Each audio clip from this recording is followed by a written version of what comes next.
మీరు ఎవరితో మాట్లాడినా మంచిగా మాట్లాడటం ముఖ్యం. మీరు ఎంత శాంతంగా మాట్లాడితే అంత మంచిది. అంతేకాదు, అర్థవంతమైన మాటలు అతి తక్కువ మాట్లాడినా చాలు. దీనివల్ల చాలా ప్రయోజనకరంగా ఉంటుంది. అదే మీరు అర్ధరహితంగా 1000 పదాలు మాట్లాడినా ఫలితం శూన్యమే. పూర్వకాలంలో మన పండితులు, కవులు మనం జీవితాన్ని ఎలా గడపాలి, ఎలా విజయం సాధించాలి, మన ఆలోచనలు ఎలా ఉండాలనే విషయాలను వివరించేవారు.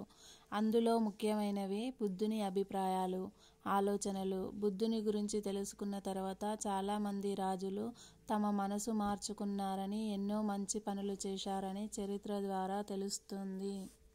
మనం పుట్టినప్పటి నుండి చనిపోయేంత వరకు మధ్యలో ఉన్న జీవితకాలంలో మనం చేసే పాపాలు, పుణ్యాలు అనేవి మన జీవితాన్ని నిర్దేశిస్తాయి.